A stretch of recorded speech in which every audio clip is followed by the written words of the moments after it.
എല്ലാവർക്കും ഹൈ ബോക്സിലേക്ക് സ്വാഗതം. നമ്മൾ ഇന്ന് ബയോളജിയുടെ ഫസ്റ്റ് ചാപ്റ്റർ ആയിട്ടുള്ള സെൻസേഷൻ ആൻഡ് റെസ്പോൺസസിന്റെ മൂന്നാമത്തെ ക്ലാസ് ആണ് എടുക്കുന്നത്. നേരത്തെ 2 ക്ലാസ് വാച്ച് ചെയ്തിട്ടില്ലാത്തവർ അത് വാച്ച് ചെയ്തിട്ട് മസ്റ്റ് ആയിട്ടും ഈ ക്ലാസ് കണ്ടിരിക്കണം. ഓക്കെ, അപ്പൊ നമുക്ക് ക്ലാസ്സിലോട്ട് പോവാം. നമ്മൾ എന്തൊക്കെയായിരുന്നു സെൻസേഷൻ ആൻഡ് റെസ്പോൺസസ് എന്ന് പറയുന്ന ചാപ്റ്ററിൽ പഠിച്ചത്? സ്റ്റിമുലസ്, റിസപ്റ്റേഴ്സ്, അതുപോലെ തന്നെ നമ്മുടെ പ്രധാനപ്പെട്ട പോർഷൻ ആയിട്ടുള്ള ന്യൂറോണിന്റെ സ്ട്രക്ചർ ഒക്കെ നമ്മൾ നല്ല രീതിയിൽ പഠിച്ചിട്ടുണ്ട്. കഴിഞ്ഞ ക്ലാസ്സിൽ നമ്മൾ പഠിച്ചത് മൈലിൻ ഷീറ്റിനെ ബേസ് ചെയ്ത് വൈറ്റ് മാറ്റർ, ഗ്രേ മാറ്റർ എന്നിവയായിരുന്നു. അതുപോലെ തന്നെ ഒരു ന്യൂറോണിനകത്ത് എങ്ങനെയാണ് ഒരു ഇമ്പൾസിന്റെ ജനറേഷൻ, അതുപോലെ തന്നെ ആ ന്യൂറോണിനകത്തൂടെ എങ്ങനെയാണ് ജനറേറ്റ് ചെയ്ത ഇമ്പൾസ് ട്രാൻസ്മിറ്റ് ചെയ്ത് പോകുന്നത്, അതായിരുന്നു നമ്മൾ കഴിഞ്ഞ ക്ലാസ്സിൽ പഠിച്ചത്. ഇപ്പൊ നമ്മൾ പറഞ്ഞിരുന്നു പ്ലാസ്മ മെംബ്രെയിന്റെ പുറത്ത് എന്താ ചാർജസ് ആയിരിക്കും? പോസിറ്റീവ് ചാർജസും അകത്ത് നെഗറ്റീവ് ചാർജസും ആണ് പറഞ്ഞിരുന്നു. എപ്പോഴാണോ ഒരു ഇമ്പൾസ് ജനറേറ്റ് ചെയ്യുന്നത്, ഒരു സ്റ്റിമുലസ് ഉണ്ടായി ഒരു ഇമ്പൾസ് ജനറേറ്റ് ചെയ്യുന്നത്, ആ ടൈമില് അകത്തുള്ള നെഗറ്റീവ് എല്ലാം പോസിറ്റീവ് ആവുകയും പുറത്തുള്ള പോസിറ്റീവ് എല്ലാം നെഗറ്റീവ് ആവുകയും ചെയ്യുന്നു. അതിന്റെ പരമായിട്ട് അതെന്ത് ചെയ്യുന്നു? അതൊരു മൊമെന്ററി ചേഞ്ച് മാത്രമാണ് നമ്മൾ പറഞ്ഞിരുന്നു. അത് അതിന്റെ നോർമൽ പൊസിഷൻ റീഗെയിൻ ചെയ്യുന്നതിന് മുമ്പ് ഒരു ആക്ഷൻ നടത്തുമെന്ന് പറഞ്ഞു. അതായത് അതിന്റെ തൊട്ടടുത്തുള്ള അഡ്ജസന്റ് സൈഡിലോട്ട് ആ ഒരു ചേഞ്ച് കൊടുക്കുന്നു. അതായത് അഡ്ജസന്റ് സൈഡിലുള്ള ചേഞ്ചസ് സംഭവിക്കുന്നു. പോസിറ്റീവ് ചാർജസ് എല്ലാം നെഗറ്റീവ് ആവുന്നു, നെഗറ്റീവ് എല്ലാം പോസിറ്റീവ് ആവുന്നു. അങ്ങനെ അത് കണ്ടിന്യൂസ് ആയിട്ട് വന്ന് എവിടെ എത്തി നിൽക്കുമായിരുന്നു? സിനാപ്റ്റിക് നോബില് വന്ന് നിൽക്കുമായിരുന്നു. അപ്പൊ നമുക്കറിയാം ഒരു ന്യൂറോണിന്റെ എൻഡിങ് റീജിയൻ ആണ് സിനാപ്റ്റിക് നോബ്. സിനാപ്റ്റിക് നോബ് എന്താണ്? ആക്സോണേറ്റിന്റെ ടിപ്പാണ്. അതുപോലെ തന്നെ നമ്മൾ പറഞ്ഞിരുന്നു അത് ഒരു ന്യൂറോ ട്രാൻസ്മിറ്റർ എന്ന് പറയുന്ന കെമിക്കൽ സബ്സ്റ്റൻസിനെ ഉത്പാദിപ്പിക്കുന്നുണ്ടെന്ന്. Synaptic knob. നമ്മൾ ഇന്നിവിടെ പഠിക്കാൻ പോകുന്നത് ഒരു ന്യൂറോണിൽ നിന്നും മറ്റൊരു ന്യൂറോണിലേക്ക് എങ്ങനെയാണ് ഇമ്പൾസ് ട്രാൻസ്മിറ്റ് ചെയ്യുന്നതാണ്. നമ്മുടെ ക്വസ്റ്റ്യൻ അതായിരിക്കും, how a impulse transmit from one neuron to another neuron.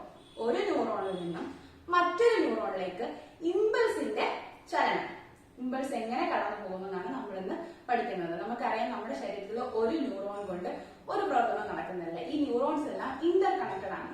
ഒരു ന്യൂറോണിൽ നിന്നും മറ്റൊരു ന്യൂറോണിലേക്ക് ഇമ്പൾസ് എന്തിനാണ് പോകുന്നത്? നമുക്കറിയാം നമുക്കൊരു സ്റ്റിമുലസ് ഉണ്ടായി കഴിഞ്ഞാൽ അത് നമ്മുടെ ബ്രെയിനിൽ എത്തിയെങ്കിൽ മാത്രമേ ബ്രെയിനിലൂടെ അതിന് പ്രതികരിക്കാൻ സാധിക്കുകയുള്ളൂ. അപ്പൊ ഇമ്പൾസിന്റെ കടന്നുപോക്ക് അത്യാവശ്യമായ ഒരു ഘടകമാണ്. അപ്പൊ നമ്മൾ അതിനെ കുറിച്ചാണ് ലേൺ ചെയ്യുന്നത്. അതിന് നമ്മൾ ഇന്ന് പരിചയപ്പെടുന്ന പുതിയൊരു വ്യക്തിയാണ് സിനാപ്സ്. പേരോർക്കുക, സിനാപ്സ്. സിനാപ്സ് എന്നാണ് നമ്മൾ ഇന്ന് പഠിക്കാൻ പോകുന്നത്. സിനാപ്സിനെ കുറിച്ചാണ് നമ്മൾ ഇന്ന് പഠിക്കാൻ പോകുന്നത്. അപ്പൊ നമുക്കറിയാം ഈ ബോർഡിലോട്ട് നോക്കിക്കഴിഞ്ഞാൽ നമുക്ക് 2 പിക്ചേഴ്സ് കാണാൻ പറ്റുന്നുണ്ട്. 2 ന്യൂറോൺ ആണ്. പക്ഷെ ഒരു ചേഞ്ച് ഉണ്ട്. നമ്മുടെ ഈ ലെഫ്റ്റ് സൈഡിൽ കണ്ടിരിക്കുന്ന പിക്ചർ എന്ന് പറയുമ്പോൾ ഒരു ന്യൂറോണിന്റെ എൻഡിങ് പാർട്ടാണ്. അതായത് സിനാപ്റ്റിക് നോബിലാണ് ഒരു ന്യൂറോൺ എൻഡ് ചെയ്യുന്നത്. അപ്പൊ ഇവിടെ നമുക്ക് സിനാപ്റ്റിക് നോബിന്റെ എൻഡ് ആണ് ഫസ്റ്റ് പിക്ചറിൽ കാണുന്നത്, അതായത് ലെഫ്റ്റ് സൈഡിൽ കിടക്കുന്ന പിക്ചറിൽ കാണുന്നത്. എന്നാൽ അതിന് തൊട്ടപ്പുറത്തായിട്ട് കിടക്കുന്ന ന്യൂറോണിന്റെ എന്ത് ഭാഗമാണ് നമുക്ക് കാണാൻ പറ്റുന്നത്? സ്റ്റാർട്ടിംഗ് പോർഷൻ ആണ്. അതായത് ഡെൻഡ്രൈറ്റ്, ഡെൻഡ്രോൺ, അതുവഴി സൈറ്റോൺ, അങ്ങനെയാണ് പോയേക്കുന്നത്. അപ്പൊ നമ്മൾ സിനാപ്സിനെ കുറിച്ച് പഠിക്കുമ്പോൾ എന്താണ് സിനാപ്സ് എന്ന് പറഞ്ഞു കഴിഞ്ഞാൽ നമുക്ക് എന്താണ് പറയാൻ പറ്റുക? The junction between 2 adjacent neuron is called A synapse. 2 adjacent ന്യൂറോണിന്റെ ജംഗ്ഷനെയാണ് നമ്മൾ എന്തെന്ന് പറയുന്നത്? സിനാപ്സ് എന്ന് പറയുന്നത്. പക്ഷെ ഈ ഒരു കാര്യം കൊണ്ട് മാത്രം സിനാപ്സ് എന്ന് നമുക്ക് തീർച്ചയായിട്ടും പറയാൻ പറ്റുകയില്ല. ഇനി 2 കാര്യങ്ങൾ കൂടെ നമുക്ക് സിനാപ്സ് എന്ന് വിളിക്കണമെങ്കിൽ അവിടെ സംഭവിക്കാനായിട്ടുണ്ട്. എന്താണെന്ന് വെച്ച് കഴിഞ്ഞാൽ ഇമ്പോർട്ടന്റ് ആണ്. സിനാപ്സിന്റെ ജംഗ്ഷൻ എന്ന് പറയുമ്പോൾ ജംഗ്ഷൻ ഓഫ് 2 adjacent ന്യൂറോൺ ആണ് സിനാപ്സ് എന്ന് പറഞ്ഞു. അതുപോലെ തന്നെ ഒരു ന്യൂറോണും ഒരു മസിൽ സെല്ലും കൂടെ കൂടി ചേരുമ്പോഴും അതിനെ നമ്മൾ എന്തെന്ന് പറയുന്നു? സിനാപ്സ് എന്ന് പറയുന്നു. തീർന്നിട്ടില്ല, ഇനി ഒന്നും കൂടെ ഉണ്ട്. അതായത് ഒരു ന്യൂറോണും അതുപോലെ തന്നെ ഒരു ഗ്ലാൻഡുലാർ സെല്ലും കൂടെ കൂടി ചേരുമ്പോഴും നമ്മളത് സിനാപ്സ് എന്ന് പറയുന്നത്. അപ്പൊ ഈ 3 കാര്യങ്ങളും കൂടെ ഒരുമിച്ച് വരുമ്പോഴാണ് നമ്മൾ സിനാപ്സ് എന്ന് വിളിക്കുന്നത്. അതായത് 2 ന്യൂറോണുകൾ ഒരുമിച്ച് വരിക, അഡ്ജസന്റ് സൈഡിൽ 2 ന്യൂറോൺ ഒരുമിച്ച് വരിക. അതുപോലെ തന്നെ ഒരു നാഡീകോശവും ഒരു പേശീകോശവും കൂടെ ഒന്നിക്കുന്ന ഭാഗവും, അതുപോലെ തന്നെ ഒരു നാഡീകോശവും അതുപോലെ തന്നെ ഒരു ഗ്രന്ഥികോശവും കൂടെ തമ്മിൽ ഒന്നിക്കുന്ന ഭാഗവുമാണ്. അതായത് ഒരു മസിൽ സെല്ലും ഒരു ന്യൂറോണും ഒരു ഗ്ലാൻഡുലാർ സെല്ലും അതുപോലെ തന്നെ 2 അഡ്ജസന്റ് ന്യൂറോണും കൂടെ ഒരുമിച്ച് വരുന്ന ഭാഗത്തെയാണ് നമ്മൾ സിനാപ്സ് എന്ന് വിളിക്കുന്നത്. മനസ്സിലായല്ലോ? പക്ഷെ നമുക്കിവിടെ കാണാൻ പറ്റുന്നുണ്ട് ഈ രണ്ട് ന്യൂറോണിന്റെ മിഡിലായിട്ട് എന്തുണ്ട്? ഒരു ഗ്യാപ്പ് കാണുന്നുണ്ട്. അപ്പൊ എങ്ങനെയായിരിക്കും ഒരു ഗ്യാപ്പ് വന്ന സ്ഥിതിക്ക് ഈ ഒരു ന്യൂറോണിൽ നിന്ന് മറ്റൊരു ന്യൂറോണിലേക്ക് എങ്ങനെയായിരിക്കും മെസ്സേജിന്റെ ട്രാൻസ്മിഷൻ നടക്കുന്നത്? അതാണ് നമ്മൾ ഇനി പഠിക്കാൻ പോകുന്നത്. അപ്പൊ ഈ രണ്ട് ന്യൂറോണുകൾക്കിടയിൽ ഉണ്ടാവുന്ന ആ ഗ്യാപ്പിനെയാണ് നമ്മൾ എന്തെന്ന് വിളിക്കുന്നത്? സിനാപ്റ്റിക് ഗ്യാപ്പ് അല്ലെങ്കിൽ സിനാപ്റ്റിക് ക്ലെഫ്റ്റ്. ക്ലിയർ ആയിട്ട് നോക്കുക. നമ്മുടെ രണ്ട് ന്യൂറോണിന്റെ നടുവിലായിട്ടുണ്ട് ആ ഭാഗത്തിനെയാണ് നമ്മൾ എന്തെന്ന് പറയുന്നത്? സിനാപ്റ്റിക് ക്ലെഫ്റ്റ് അല്ലെങ്കിൽ സിനാപ്റ്റിക് ഗ്യാപ്പ് എന്ന് പറയുന്നത്. ഇനി നമ്മൾ ഈ ഗ്യാപ്പ് ഉള്ള സ്ഥിതിക്ക് ഒരു ന്യൂറോണിൽ നിന്നും മറ്റൊരു ന്യൂറോണിലേക്ക് മെസ്സേജസിന്റെ കടന്നുപോക്ക് സംഭവിക്കാതിരിക്കുമ്പോൾ എങ്ങനെയായിരിക്കും ഈ ഗ്യാപ്പിലൂടെ അല്ലെങ്കിൽ ഈ രണ്ട് അഡ്ജസ്റ്റന്റ് ന്യൂറോണിന്റെ ഇടയിലൂടെ എങ്ങനെയായിരിക്കും ഒരു മെസ്സേജ് കടന്നു പോകുക എന്നാണ് ഇനി പറയുന്നത്. അപ്പൊ നമ്മൾ പറഞ്ഞിരുന്നു സിനാപ്റ്റിക് നോബ് എന്ത് ഉത്പാദിപ്പിക്കുന്നു നമ്മൾ പറഞ്ഞിരുന്നു? ന്യൂറോ ട്രാൻസ്മിറ്റേഴ്സ്, അതായത് കെമിക്കൽ സബ്സ്റ്റൻസ് ആയിട്ടുള്ള ന്യൂറോ ട്രാൻസ്മിറ്റേഴ്സിനെ ഉത്പാദിക്കും എന്ന് നമ്മൾ പറഞ്ഞിരുന്നു. അപ്പൊ സിനാപ്റ്റിക് നോബിന്റെ ടിപ്പിലായിട്ട് എന്തവിടെ ഉത്പാദിപ്പിക്കുന്നുണ്ട്?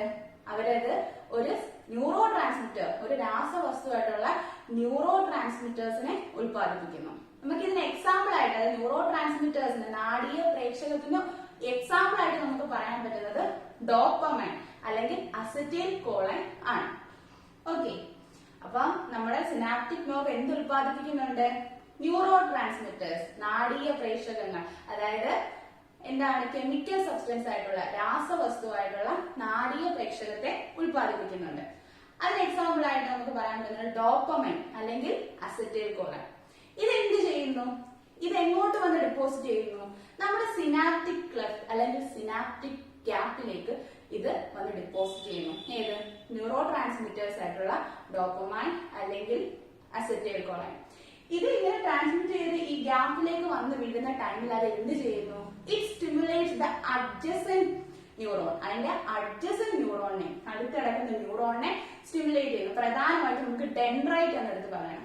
ഡെൻഡ്രൈറ്റിൽ അത് ഒരു ഇമ്പൾസ് ജനറേറ്റ് ചെയ്യിപ്പിക്കുന്നു. As a result impulse is generated there. അപ്പൊ നമ്മുടെ സിനാപ്റ്റിക് നോബിൽ നിന്നും ഉണ്ടായ ന്യൂറോ ട്രാൻസ്മിറ്റർ ആയിട്ടുള്ള ഡോപ്പമൈൻ അല്ലെങ്കിൽ അസറ്റൈൽ കോളൈൻ എവിടെ വന്ന് വീഴുന്നു?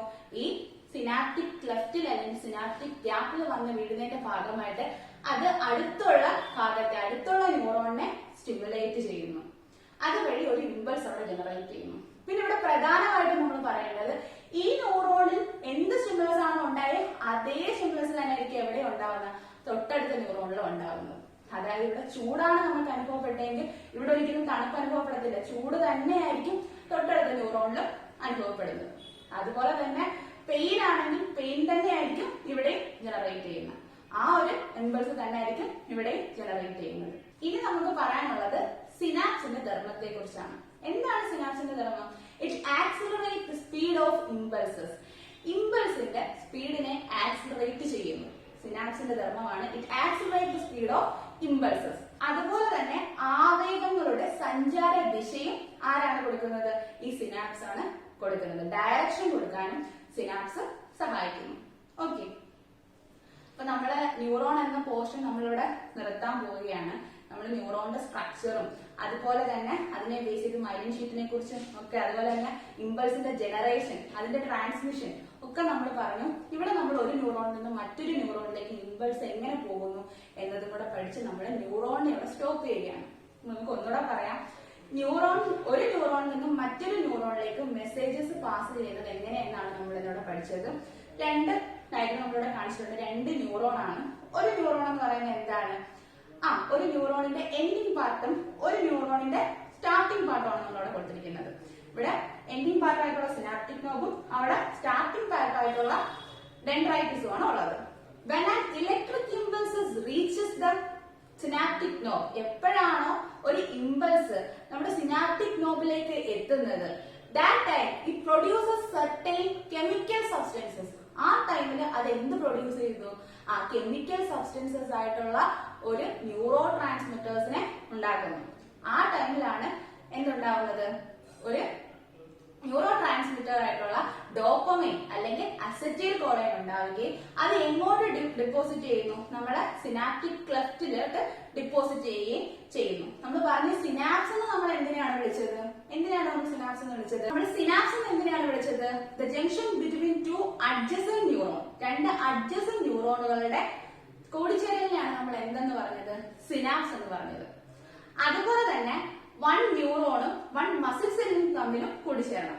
അതുപോലെ തന്നെ വൺ ന്യൂറോണും വൺ ഗ്ലാൻഡുലാർ സെല്ലും, അതായത് ഒരു നാഡീകോശവും ഒരു പേശീകോശവും അതുപോലെ തന്നെ ഒരു നാഡീകോശവും ഒരു ഗ്രന്ഥികോശങ്ങളും തമ്മിൽ കൂടിച്ചേരുന്ന ആ ഒരു പോർഷനാണ് നമ്മൾ സിനാപ്സ് എന്ന് പറയുന്നത്.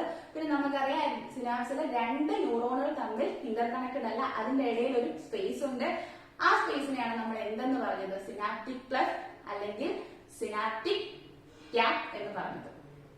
ഓക്കെ, അപ്പൊ ഈ when an impulses reaches the synaptic knob, എപ്പോഴാണോ ഒരു ഇമ്പൾസ് സിനാപ്റ്റിക് നോബിൽ എത്തിപ്പെടുന്നത് അല്ലെങ്കിൽ ഒരു സിനാപ്റ്റിക് നോബിനെ സ്റ്റിമുലേറ്റ് ചെയ്യുന്നത്, ആ ടൈമിൽ അത് എന്ത് ഉത്പാദിപ്പിക്കുന്നു? ന്യൂറോ ട്രാൻസ്മിറ്റേഴ്സ് ആയിട്ടുള്ള കെമിക്കൽ സബ്സ്റ്റൻസ് ആയിട്ടുള്ള ന്യൂറോ ട്രാൻസ്മിറ്റേഴ്സിനെ ഉത്പാദിപ്പിക്കുന്നു, നാഡീയ പ്രേക്ഷകങ്ങളെ ഉത്പാദിപ്പിക്കുന്നു. അവയെ നമുക്ക് ഡോപ്പമൈൻ അല്ലെങ്കിൽ അസറ്റൈൽ കൊളൈൻ എന്ന് പറയാം. അത് എങ്ങോട്ടേക്ക് വന്ന് ഡെപ്പോസിറ്റ് ചെയ്യുന്നു? നമ്മുടെ സിനാപ്റ്റിക് ഗ്യാപ്പ് അല്ലെങ്കിൽ സിനാപ്റ്റിക് ക്ലെഫ്റ്റിലോട്ട് വന്ന് ഡിപ്പോസിറ്റ് ചെയ്യുന്നു. ആ ഡിപ്പോസിറ്റ് ചെയ്യുന്ന ടൈമിൽ ഈ സ്റ്റിമുലേറ്റ് ദ അഡ്ജസന്റ് പാർട്ട്, അതായത് തൊട്ടടുത്തുള്ള ഭാഗത്തെ സ്റ്റിമുലേറ്റ് ചെയ്യുന്നു. അതായത് നമ്മുടെ ഡെൻഡ്രൈറ്റിനെ സ്റ്റിമുലേറ്റ് ചെയ്യുന്നു. ഡെൻഡ്രൈറ്റ് വഴി അത് എവിടോട്ട് എത്തുന്നു? ഡെൻഡ്രോണിലേക്ക് എത്തുന്നു. ഡെൻഡ്രോണിൽ നിന്നും സെൽ ബോഡി ആയിട്ടുള്ള സൈറ്റോണിൽ എത്തുന്നു.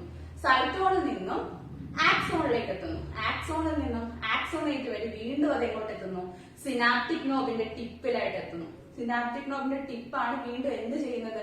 ന്യൂറോ ട്രാൻസ്മിറ്റേഴ്സിനെ പ്രൊഡ്യൂസ് ചെയ്യുകയും വീണ്ടും ഈ പ്രവർത്തനങ്ങൾ വീണ്ടും പുനഃക്രമീകരിക്കുകയും ചെയ്യുന്നു. വീണ്ടും പുനരാവർത്തിക്കുകയും അതിന്റെ ഫലമായിട്ട് ഒരു ന്യൂറോണിൽ നിന്നും മറ്റൊരു ന്യൂറോണിലേക്ക് മെസ്സേജസ് ഇങ്ങനെ കണ്ടിന്യൂസ് ആയിട്ട് പാസ് ചെയ്ത് നമ്മുടെ ബ്രെയിനിൽ എത്തുകയും ബ്രെയിനിൽ നിന്ന് വീണ്ടും ഇതേ കണക്കുള്ള പ്രൊസീജിയർ ഉണ്ടായി നമ്മൾ എന്ത് സ്റ്റിമുലസ് ആണോ അതിനെതിരെ നമ്മൾ റിയാക്ട് ചെയ്യുകയും ചെയ്യുന്നു. ഇതാണ് നമ്മൾ ഇന്ന് പഠിച്ചത്. ഓക്കെ, ഇനി നമ്മൾ ന്യൂറോൺ സ്റ്റോപ്പ് ചെയ്യുന്നതിന് മുമ്പായിട്ട് ടൈപ്സ് ഓഫ് ന്യൂറോൺ ആണ് പഠിക്കുന്നത്. നമ്മൾ ന്യൂറോണിന്റെ ട്രാൻസ്മിഷൻ അനുസരിച്ച് ഉള്ള കാര്യങ്ങൾ പറഞ്ഞു. ഇനി നമ്മൾ പഠിക്കാൻ പോകുന്നത് types of neuron.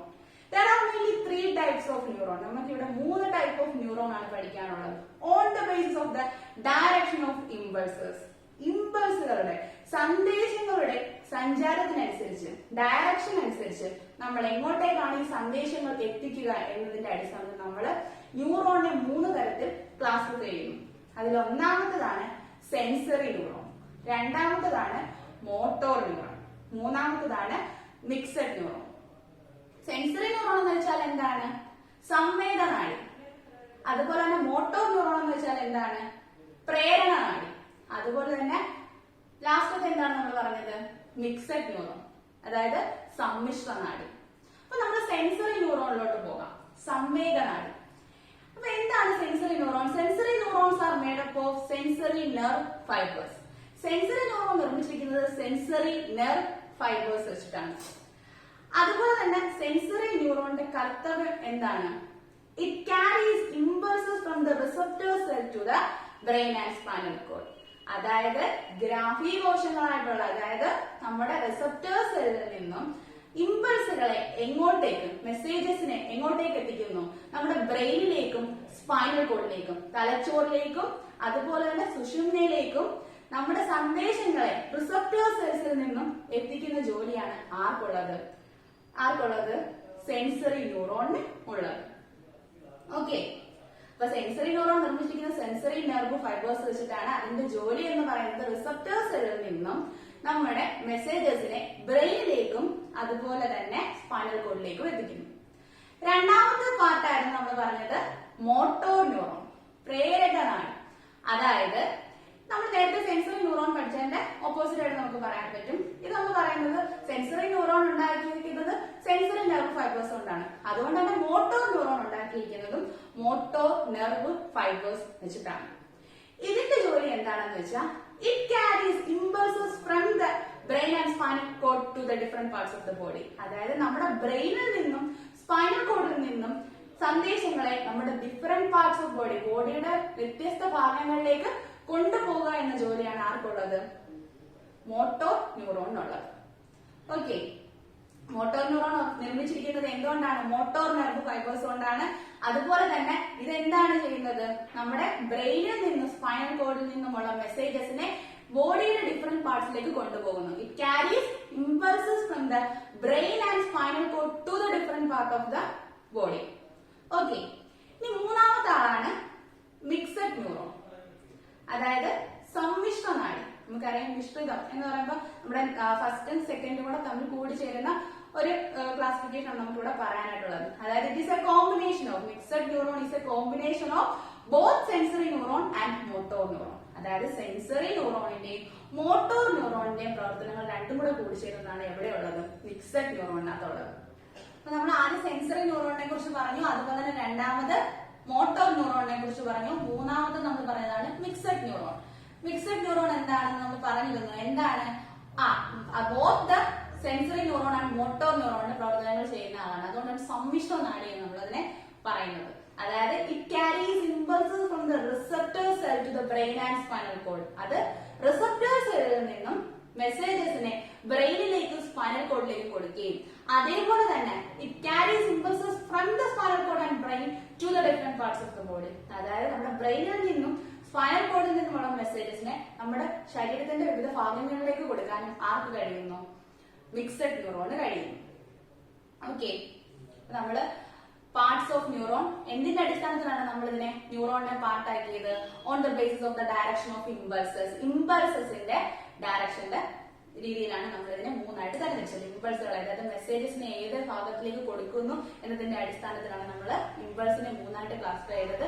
Sensory neuron, motor neuron, അതുപോലെ തന്നെ മിക്സഡ് ന്യൂറോൺ. സെൻസറി ന്യൂറോൺ നിർമ്മിച്ചിരിക്കുന്നത് സെൻസറി നെർവ് ഫൈബേഴ്സ് കൊണ്ടാണ്. സെൻസറി ന്യൂറോണിന്റെ പ്രധാനപ്പെട്ട ജോലി എന്താണെന്ന് വെച്ചാൽ റിസപ്റ്റർ സെല്ലിൽ നിന്നും മെസ്സേജസിനെ നമ്മുടെ സ്പൈനൽ കോഡിലേക്കും ബ്രെയിനിലേക്കും കൊടുക്കുന്നു. രണ്ടാമത്തെ കാര്യം മോട്ടോർ ന്യൂറോൺ. മോട്ടോർ ന്യൂറോൺ എന്താണ് ചെയ്യുന്നത്? നമ്മുടെ ബ്രെയിനിൽ നിന്നും സ്പൈനൽ കോഡിൽ നിന്നും മെസ്സേജസിനെ ഡിഫറെന്റ് പാർട്സ് ഓഫ് ബോഡിയിലോട്ട് കൊടുക്കുന്നു. മോട്ടോർ ന്യൂറോൺ നിർമ്മിച്ചിരിക്കുന്നത് എന്ത് വെച്ചിട്ടാണ്? മോട്ടോർ നെർവ് ഫൈബേഴ്സ് വെച്ചിട്ടാണ്. ഇനി അടുത്തതെന്ന് പറയുന്നത് എന്തായിരുന്നു? Mixed neuron.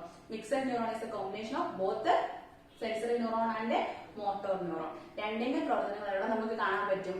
ഈ മിക്സഡ് ന്യൂറോണിൽ കാണാൻ പറ്റും. അതായത് റിസപ്റ്റർ സെല്ലിൽ നിന്നും ബ്രെയിനിലേക്ക് സ്പൈനൽ കോഡിലേക്ക് മെസ്സേജസ് കൊടുക്കുകയും അതുപോലെ തന്നെ ബ്രെയിനും സ്പൈനൽ കോഡിൽ നിന്നുമുള്ള മെസ്സേജസ് നമ്മുടെ ബോഡിയിലെ ഡിഫറെന്റ് പാർട്സിലേക്ക് കൊടുക്കാനും ആർക്ക് കഴിയുന്നുണ്ട്? നമ്മുടെ മിക്സഡ് ന്യൂറോണ് കഴിയുന്നുണ്ട്. അപ്പൊ നമ്മൾ ഇന്ന് പഠിച്ച കാര്യങ്ങൾ എന്തായിരുന്നു? സിനാപ്സിനെ കുറിച്ച് പറഞ്ഞിരുന്നു. ഒരു ന്യൂറോണിൽ നിന്നും മറ്റൊരു ന്യൂറോണിലേക്ക് മെസ്സേജസിനെ എങ്ങനെ ട്രാൻസ്മിറ്റ് ചെയ്യുന്നു എന്ന് നമ്മൾ പഠിച്ചു. അതുപോലെ തന്നെ അതിനകത്ത് നമ്മൾ പ്രധാനപ്പെട്ട് പഠിച്ചത് സിനാപ്റ്റിക് ക്ലെഫ്റ്റ്, അതായത് ആ അഡ്ജസന്റ് ന്യൂറോണുകൾക്കിടയിലുള്ള ആ ഒരു ഗ്യാപ്പിനാണ് സിനാപ്റ്റിക് ക്ലെഫ്റ്റ് എന്ന് പറയുന്നതൊക്കെ നമ്മൾ പറഞ്ഞിരുന്നു. പിന്നെ നമ്മുടെ ന്യൂറോ ട്രാൻസ്മിറ്റേഴ്സിന്റെ എക്സാമ്പിൾസ് ഓർത്തു വെക്കണം. ഡോപ്പമൈൻ ആൻഡ് അസിറ്റൈൽ കൊളൈൻ, ഇത്രയൊക്കെയാണ് നമ്മൾ പറഞ്ഞത്. ഇനി നമ്മൾ അടുത്ത ക്ലാസ്സുകളിൽ പഠിക്കാൻ പോകുന്നത് നെർവസ് സിസ്റ്റത്തിന്റെ പാർട്ടിനെ കുറിച്ചാണ്. അതായത് ബ്രെയിൻ, സ്പൈനൽ കോഡ്, നെർവ്സ്, ഇതിനെ കുറിച്ച് ഡീറ്റെയിൽ ആയിട്ട് നമ്മൾ നെക്സ്റ്റ് ക്ലാസ്സിൽ പഠിക്കുന്നതായിരിക്കും. ഇന്നത്തോടെ ഈ ഒരു ക്ലാസ്സോടെ നമ്മള് ന്യൂറോണിന്റെ പ്രധാനപ്പെട്ട ഭാഗങ്ങളെല്ലാം കവർ ചെയ്ത് കഴിഞ്ഞു. ന്യൂറോണിനെ കുറിച്ചുള്ള ആ ഒരു പോർഷൻ നമ്മളിവിടെ എൻഡ് ചെയ്തിരിക്കുകയാണ്. അപ്പൊ ന്യൂറോണിനെ ബേസ് നിങ്ങൾ പഠിക്കാനുള്ളത് എന്താണ് ന്യൂറോൺ എന്നും അതുപോലെ തന്നെ സ്ട്രക്ചർ ഓഫ് ന്യൂറോൺ ഇമ്പോർട്ടന്റ് ആണ്. സ്ട്രക്ചർ ഓഫ് ന്യൂറോൺ, അതുപോലെ തന്നെ generation and transmission of impulses in A neuron. ഒരു ന്യൂറോണിനകത്ത് എങ്ങനെയാണ് ഒരു ഇമ്പൾസ് ജനറേറ്റ് ചെയ്യുന്നതെന്നും അത് എങ്ങനെയാണ് ട്രാൻസ്മിറ്റ് ചെയ്യുന്നതെന്നും പഠിക്കണം. അതുപോലെ തന്നെ നമ്മൾ ഇന്ന് പഠിച്ച പോർഷൻ എന്താണ്? ഒരു ന്യൂറോണിൽ നിന്നും മറ്റൊരു ന്യൂറോണിലേക്ക് എങ്ങനെയാണ് ഇമ്പൾസിന്റെ ട്രാൻസ്മിഷൻ നടക്കുന്നത്. ഓക്കെ, 4 കാര്യങ്ങളാണ് നമ്മൾ പറഞ്ഞത്. ഒന്നാമത്തത് എന്തായിരുന്നു? എന്താണ് ന്യൂറോൺ എന്നും ന്യൂറോണിന്റെ സ്ട്രക്ചർ എന്താണെന്നും ഒരു ന്യൂറോണിലെ ഇമ്പൾസിന്റെ ജനറേഷനും ട്രാൻസ്മിഷനും അതുപോലെ തന്നെ ഒരു ന്യൂറോണിൽ നിന്നും മറ്റൊരു ന്യൂറോണിലേക്ക് ഇമ്പൾസ് എങ്ങനെ ട്രാൻസ്മിറ്റ് ചെയ്യുന്നത് എന്നാണ് നമ്മൾ ന്യൂറോണിനെ കുറിച്ച് പറഞ്ഞത്. അതോടെ നമ്മൾ ന്യൂറോണിന്റെ പാർട്സും കൂടെ പറഞ്ഞത് ന്യൂറോൺ അവസാനിപ്പിക്കുകയാണ്. 3 parts: sensory, motor, mixed. Important ആണ്, അതും പഠിക്കുക. അതോടെ നമ്മൾ ന്യൂറോൺ ഇവിടെ കഴിഞ്ഞിരിക്കുകയാണ്. എല്ലാവരും ന്യൂറോണിനെ കുറിച്ച് വ്യക്തമായി തന്നെ പഠിക്കുക. ഇനി മുന്നോട്ടുള്ള ക്ലാസ്സുകൾ നമ്മൾ നെർവസ് സിസ്റ്റത്തിന്റെ പാർട്ടായിട്ടുള്ള ബ്രെയിൻ, സ്പൈനൽ കോഡ്, നെർവ്, ഇതിനെ ബേസ് ചെയ്തായിരിക്കും പഠിക്കുന്നത്. ആ ക്ലാസ് ഒന്നും മിസ് ചെയ്യാതെ കാണുക. അതുപോലെ തന്നെ ക്ലാസ് മനസ്സിലായി കാണുമെന്ന് വിശ്വസിക്കുന്നു. ഞങ്ങളുടെ ഈ ചാനൽ ലൈക്ക് ചെയ്യുക, ഷെയർ ചെയ്യുക, സബ്സ്ക്രൈബ് ചെയ്യുക. മുന്നോട്ടുള്ള ക്ലാസ്സുകളിൽ ഇനി നമുക്ക് കാണാം. ഇന്നത്തെ ക്ലാസ് ഇവിടെ നിർത്തുകയാണ്. Thank you.